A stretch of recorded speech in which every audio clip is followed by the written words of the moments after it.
This is Daily Armenia, ＳիվիլNet's daily news digest. Here's what's making headlines in Armenia today.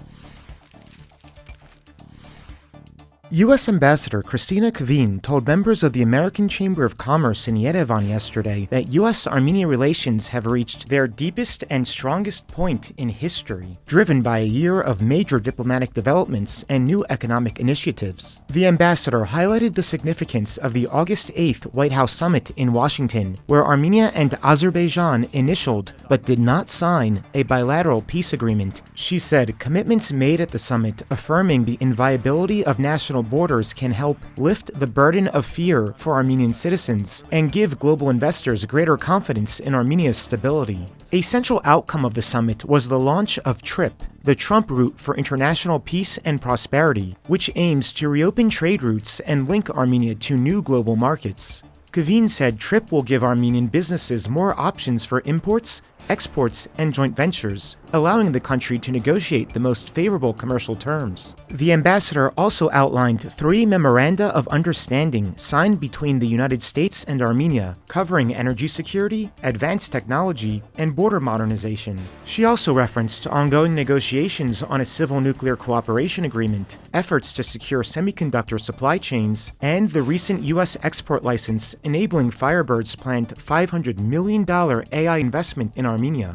Kvien said these initiatives, combined with $145 million in new U.S. assistance, will support Armenia's energy resilience and integration into east-west transportation corridors.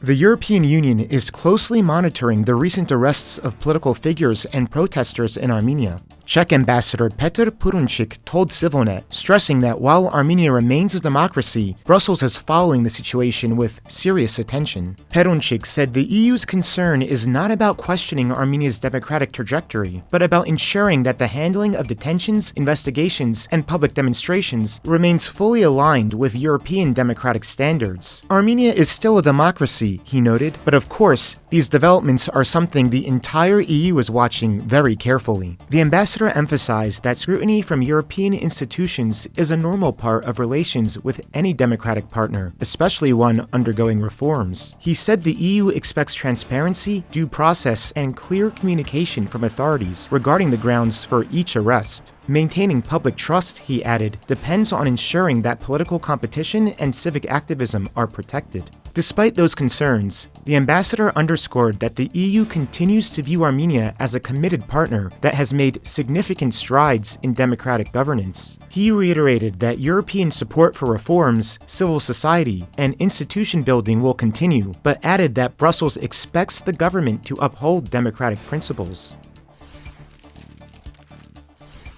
Azerbaijan's foreign ministry has sharply criticized the new strategic partnership adopted last week between Armenia and the EU. Baku says several provisions in the 7-year cooperation document distort post-conflict realities and contradict the ongoing normalization process between Armenia and Azerbaijan. According to the ministry, the agenda includes language directed against Azerbaijan, which it warns could undermine Baku's relations with the EU.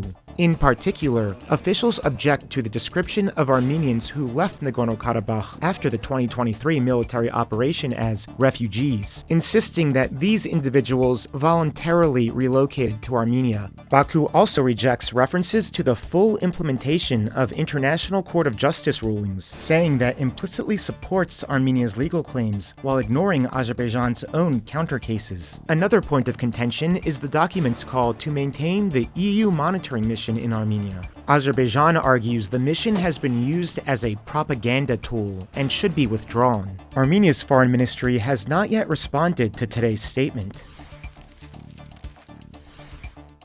For more on the tech developments in Armenia referenced by the American ambassador, check out our latest weekly business news roundup. It reports on the naming of Hrazdan in the central Kotayk region as the home for Armenia's upcoming data center. In addition, it also covers a $175 million credit line approved for Armenia from the International Monetary Fund, one the government says it does not plan to use, but keeps as a backup as the national debt continues to rise. You can find a link to the broadcast in this video's description. And finally, the CivilNet number of the day is 70. That's the amount, in millions of dollars, that the completion of Yerevan's landmark cascade is projected to cost, according to Mayor Tigran Avinyan. A new cultural center there will include a concert hall with over 1,000 seats, new museum spaces for contemporary art, and various public areas that will belong to the city. Construction is expected to start soon.